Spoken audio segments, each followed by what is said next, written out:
नमस्कार मंडळी. तर आज आपण रक्षाबंधन स्पेशल बेसन पासून मार्केट स्टाईल एकदम भन्नाट अशी रेसिपी तयार करणार आहोत. आणि ही रेसिपी बघितल्यानंतर तुम्हाला विश्वास बसणार नाही की आपण ही रेसिपी घरी सुद्धा बनवू शकतो.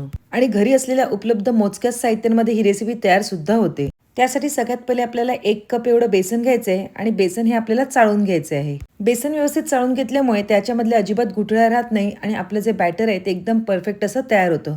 त्यामुळे आपल्याला बेसन हे पहिले चाळून घ्यायचं आहे. तुम्ही इथे बघू शकता, चाळून घेताना हे जे गोळे दिसत आहेत ते जर आपण तसेच घेतले असते तर मग आपल्या बॅटरच्या मध्ये हे गोळे आले असते. त्यामुळे आपल्याला बेसन हे चाळून घ्यायचे आहे. त्यानंतर चाळून घेतलेलं हे जे बेसन आहे ते आपल्याला एका मिक्सिंग बाउलमध्ये काढून घ्यायचे आहे. तर सर्व बेसन आपण त्यामध्ये काढून घेतलेलं आहे. आता यामध्ये आपल्याला 1 कप एवढं पाणी घेतलेलं आहे आणि थोडं थोडं करून आपल्याला यामध्ये पाणी घालून घ्यायचं आहे. तर आपण विस्करच्या सहाय्याने हे जे बॅटर आहे ते एकदम व्यवस्थित असं मिक्स करून घ्यायचं आहे. आपली संपूर्णपणे रेसिपी आहे ती या बेसनच्या बॅटरवर डिपेंड असणार आहे. आपल्याला हे जे बॅटर आहे ते एकदम पातळ सुद्धा बनवायचं नाही आणि एकदम घट्ट सुद्धा बनवायचं नाही आहे. तसंच बेसन मिक्स करताना आपल्याला ते एकदम छान असं फेटून घ्यायचं आहे. म्हणजे जेवढं आपण बेसन फेटून घेऊ तेवढं ते एकदम हलकं होईल आणि आपली रेसिपी सुद्धा त्यामुळे एकदम छान तयार होणार आहे. पुन्हा 1 ते 2 मिनिटं आपल्याला हे बेसन छान फेटून घ्यायचं आहे. तुमचा विश्वास बसणार नाही एवढे छान आपली बेसनपासून आपण रेसिपी अगदी घरच्या घरी तयार करणार आहोत. अगदी मार्केटच्या चवीला सुद्धा आपण पाठी पाडणार आहोत. एवढी छान आपली ही रेसिपी तयार होणार आहे. तर या ठिकाणी एकदम परफेक्ट असं 1 कपामधलं अर्धा कप पाणी येथे मी वापरलेलं आहे. आपल्या बॅटरची कन्सिस्टन्सी एवढी असली पाहिजे. तसंच प्रत्येकाच्या घरी जे बेसन आहे त्यावर सुद्धा डिपेंड असतं की आपल्याला पाणी किती लागणार आहे. आता या ठिकाणी तुम्ही बघू शकता, जेव्हा आपण चमच्यावर बॅटर घेतल्यानंतर जेव्हा मी लाईन्स मारते तेव्हा ते अजिबात एकमेकांमध्ये मिसळत नाही. म्हणजे आपलं बॅटर येथे परफेक्ट असं तयार झालेलं आहे. तसंच जेव्हा मी वरून बॅटर टाकते तेव्हा एकदम छान असा फ्लो त्याचा होत आहे. या प्रकारे आपल्या बॅटरची कन्सिस्टन्सी असली पाहिजे. याच वेळेला हे जे बॅटर आहे ते आपल्याला एका ग्लासामध्ये व्यवस्थित असं भरून घ्यायचं आहे. तर आपण जो स्पॅच्युला असतो जो आपण केकसाठी यूज करतो त्या स्पॅच्युलाच्या मदतीने सगळं बॅटर एकदम व्यवस्थित असं काढून घेऊया. हा घरी स्पॅच्युला असल्यावर ना आपलं जे बॅटर आहे ते अजिबात वाया जात नाही आणि एकदम सगळं बॅटर आपलं वापरण्यात येतं, अजिबात वेस्टेज जात नाही. आता यानंतर पुढची तयारी काय करायची ते बघून घेऊया. गॅसवर मी एक पॅन ठेवलेला आहे आणि त्यामध्ये आपल्याला तूप घालून घ्यायचं आहे. या ठिकाणी तुम्ही तुपाऐवजी तेल वापरलं तरी चालणार आहे. तसेच तोपर्यंत तुम्ही सांगा तुम्ही आपल्या चॅनलला सबस्क्राईब केलं की नाही. जर सबस्क्राईब केलं असेल तर ठीकच आहे आणि जर सबस्क्राईब केलं नसेल तर पटकन सबस्क्राईब करा. तसेच बाजूला असलेल्या बेल आयकॉनवर प्रेस करायला विसरू नका. म्हणजे असे साधे सोपे खमंग आणि चविष्ट रेसिपी तुम्ही नेहमी बघू शकाल. आता आपल्या सगळ्यांच्याच घरी ही जी किसणी असते म्हणजे ज्यावर आपण आलं खिसतो किंवा जायफळ खिसतो, तर ही किसणी घ्यायची आहे आणि जे आपण तयार केलेलं बॅटर आहे ते आपल्याला या किसणीवर घालून घ्यायचं आहे. तर तयार केलेलं जे बेसनचे मिश्रण आहे ते आपल्याला थोडं थोडं करून या किसणीवर घालून घ्यायचं आहे. तुम्ही या ठिकाणी बघू शकता एकदम परफेक्ट असं आपलं जे बॅटर आहे ते या गाणीमधून पडत आहे आणि त्याची परफेक्ट अशी बुंदी सुद्धा या ठिकाणी पडत आहे. तसेच बुंदी पडताना आपल्याला गॅसची फ्लेम ही मीडियम ठेवायची आहे, अजिबात स्लो ठेवायची नाही आहे. जर गॅसची फ्लेम स्लो राहिली तर आपली जी बुंदी आहे ती एकदम बुडाला चिटकून राहील आणि ती व्यवस्थित होणार नाही. त्यामुळे हे जे बेसनचं मिश्रण आहे ते आपल्याला थोडं थोडं करून ह्या गाळणीवर घालून घ्यायचं आहे. तसेच या ठिकाणी आपल्याला गॅसची फ्लेम एकदम सुद्धा हाय ठेवायची नाही, नाहीतर मग काय होईल, बुंदी ही फक्त बाहेरून शिजलेली होईल आणि आतमधून सॉफ्ट राहील. आणि तसं बघायला गेलं जर थोडासा वेगळा आकार पडला तरी आपल्याला काही टेन्शन नाही, कारण की आपली जी पुढची रेसिपी आहे ती अजून एकदम इझी आणि सोपी आहे आणि तसेच पटकन होणारी सुद्धा आहे. फक्त या ठिकाणी आपल्याला जी ही बुंदी आहे ती एकदम सगळ्या बाजूने छान अशी क्रिस्पी आणि कुरकुरीत करून घ्यायची आहे. एकदम जास्त करपवायची सुद्धा नाही. थोडासा लालसर रंग आला की आपल्याला ही एका गाळणीवर काढून घ्यायची आहे आणि मी ज्याप्रमाणे व्हिडिओमध्ये दाखवते त्याप्रमाणे आपल्याला ह्याच्यातलं सगळं तूप गाळून घ्यायचं आहे. तयार झालेली बुंदी आपण एका प्लेटमध्ये काढून घेऊया. तुम्ही ते आवाज ऐकू शकता. एकदम छान अशी येथे आपली बुंदी तयार झालेली आहे. तर या ठिकाणी आपली पहिली बॅच झालेली आहे. अशाच प्रकारे आपल्याला पुढची बॅच सुद्धा तयार करून घ्यायची आहे. आपलं जे बेसनचं मिश्रण आहे ते परफेक्ट झाल्यामुळे आपले जे बुंदी आहे ती एकदम परफेक्ट अशी पडली जाते. फक्त बॅटर टाकताना एकदम व्यवस्थित टाकायचं आहे आणि मी ज्याप्रमाणे दाखवते त्याप्रमाणे आपल्याला गोल गोल फिरवून घ्यायचं आहे. म्हणजे त्यामुळे सगळीकडे व्यवस्थित अशी बुंदी पडली जाईल. जेवढी पॅनमध्ये मावेल तेवढीच या ठिकाणी आपल्याला बुंदी पाडून घ्यायची आहे. तसेच थोडासा वेगळा आकार आला तरी चालणार आहे, कारण की पुढची जी आपली स्टेप आहे ती बघितल्यानंतर तुम्हाला ते नक्कीच समजणार आहे. बुंदी पाडताना आपल्याला गॅसची फ्लेम ही हाय ठेवायची आहे, म्हणजे बुंदी आपला प्रॉपर शेपमध्ये येईल. तसेच बुंदी आपल्याला मीडियम गॅसवर तळून घ्यायची आहे, अजिबात कमी गॅसवर या ठिकाणी तळायची नाही आहे. नाहीतर आपली ही जी बुंदी आहे ती सॉफ्ट होईल आणि आपल्या ज्या रेसिपीला आहे ती एवढी पाहिजे तशी चव येणार नाही. तर अशाच प्रकारे आपल्याला सर्व बॅच करून घ्यायचे आहेत आणि इथे आपल्या मस्तपैकी बघितलं ना 1 कपापासून अगदी आपली भरपूर सारी बुंदी या ठिकाणी तयार झालेली आहे. एक दाणा हातात घेतल्यानंतर कुस्करल्यानंतर तो लगेचच कुस्करला जातोय, म्हणजे आपली जी बुंदी आहे ती प्रॉपर अशी तयार झालेली आहे.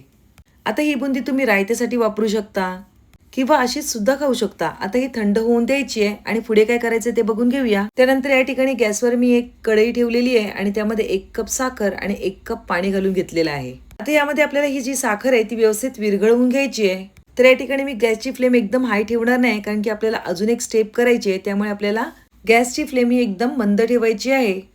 आता साखरेचा पाक म्हणजे साखर विरघळेपर्यंत आपल्याला काय करायचं ते बघून घेऊया. तर या ठिकाणी आपली जी बुंदी आहे ती थंड झालेली आहे. आता एक मिक्सरचं भांडं घ्यायचं आहे आणि त्यामध्ये आपल्याला ही जी बुंदी आहे ती भरून घ्यायची आहे. मिक्सरमध्ये बुंदी घातल्यानंतर आपल्याला चालू बंद करून ही जी बुंदी आहे ती आपल्याला बारीक म्हणजेच थोडीशी मीडियम अशी करून घ्यायची आहे. तर आपण पहिले झाकण लावून घेऊया आणि बटन ऑन ऑफ करून मस्तपैकी आपल्याला व्यवस्थित अशी बारीक बुंदी तयार करून घ्यायची आहे. तर या ठिकाणी तयार झालेली जी बुंदी आहे ती आपल्याला एका प्लेटमध्ये काढून घ्यायची आहे आणि तसेच जी उरलेली बुंदी आहे ती सुद्धा आपल्याला चालू बंद करून अशाच प्रकारे जाडसर थोडीशी बुंदी करून घ्यायची आहे. तर या ठिकाणी मिक्सरमध्ये आपल्या दोन्ही वेळच्या ज्या बुंद्या आहेत त्या मस्तपैकी बारीक अशा करून झालेल्या आहेत. एकदम बारीक सुद्धा नाही, मीडियम अशी ठेवायची आहेत आपल्याला. तुम्ही या ठिकाणी याचं टेक्स्चर बघू शकता. एकदम मीडियम म्हणजे एकदम जास्त जाड नाही, एकदम बारीक नाही, अशी मीडियम अशी आपण बुंदी तयार करून घेतलेली आहे. आता या ठिकाणी आपल्याला ही जी साखर आहे ती विरघळवून घ्यायची आहे.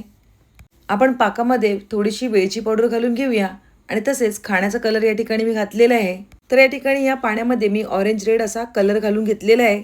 तुम्हाला पाहिजे असेल तर तुम्ही घालू शकता आणि या ठिकाणी नाही घातला तरी चालणार आहे. तसेच साखर विरघळल्यानंतर आपल्याला याचा एकतारी पाक करायचा नाही, फक्त साखर विरघळली की आपल्याला याचं चिपचिपीत मिश्रण तयार करून घ्यायचं आहे. तर या ठिकाणी तुम्ही बघू शकता आपण हातात घेतल्यानंतर फक्त थोडंसं चिपचिप आपल्याला लागतंय, म्हणजे आपल्या इथे परफेक्ट असं मिश्रण तयार झालेलं आहे. आता आपण जे बारीक करून घेतलेलं बेसनचं मिश्रण आहे ते आपल्याला ह्यामध्ये घालून घ्यायचं आहे. तर आपण हे त्यामध्ये घालून घेऊया. तर अजूनपर्यंत मी तुम्हाला सांगितले नव्हते की आज आपण कोणती रेसिपी तयार करणार आहोत.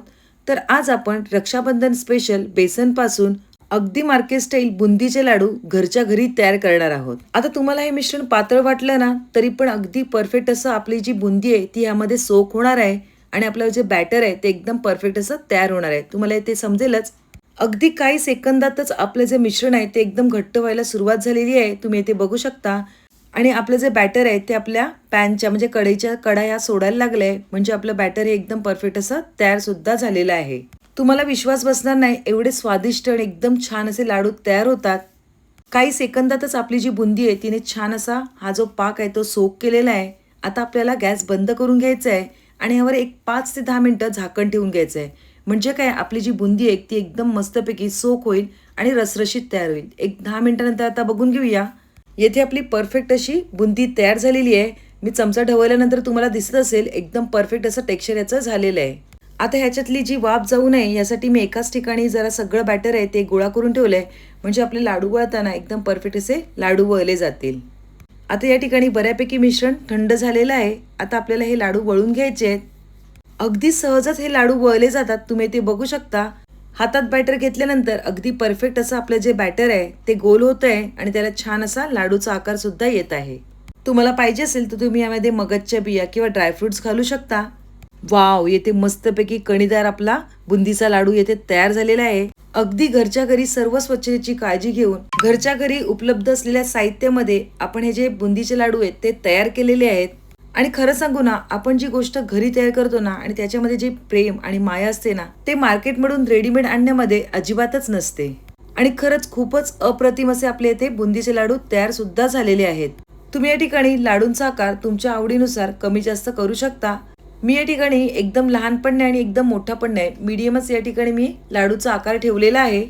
आणि 1 कप बेसन पासून अगदी 16 लाडू येथे मी परफेक्ट असे तयार सुद्धा केलेले आहेत. वाव, खूपच छान असे आपले घरगुती बुंदीचे लाडू तयार सुद्धा झालेले आहेत. आता माझ्याकडे द्रोण उपलब्ध होते तर मी या द्रोण मध्ये हे लाडू ठेवून घेतलेले आहेत आणि यांना डेकोरेट करण्यासाठी मी येथे थोडेसे पिस्ता कापून घेतलेले आहेत. तर सर्व पिस्ता आपण यावर थोडे थोडे लावून घेऊया. अगदी मार्केटमधील बुंदीच्या लाडूंना पाठी पाडतील एवढी छान येथे आपली रेसिपी तयार झालेली आहे. आणि बघितल्यानंतर कोणच बोलणार नाही की आपण घरी तयार केलेत. अगदी खूप छान असे आपले इथे बुंदीचे लाडू तयार झालेले आहेत. वाव, किती सुंदर दिसत आहेत. डेकोरेट केल्यानंतर तर अगदी छानच दिसत आहेत आणि चव तर अप्रतिम. तर तुम्हाला माझी आजची ही रेसिपी कशी वाटली? जर तुम्हाला आवडली असेल तर तुम्ही कोणत्या शहरामधून बघताय हे नक्कीच मला कळवा. तर नक्कीच तुम्ही सुद्धा या रक्षाबंधनला तुमच्या घरी तुमच्या भावासाठी घरच्या घरी हे बुंदीचे लाडू नक्कीच ट्राय करून बघा. अगदी पटकन तयार होणारे लाडू आहेत. शिवाय त्यामध्ये जी आपुलकी आणि प्रेम आहे ना ते तर काही वेगळंच आहे. तर तुम्हाला माझी आजची ही रेसिपी कशी वाटली नक्कीच कमेंटद्वारे कळवा. रेसिपी आवडली असेल तर पटकन एक लाईक करा आणि तसेच तुमच्या फ्रेंड्स आणि रिलेटिव्हजला आपली ही लिंक शेअर करायला अजिबात विसरू नका. पुन्हा एक नवीन रेसिपी घेऊन येऊया. तोपर्यंत बाय बाय. थँक्यू.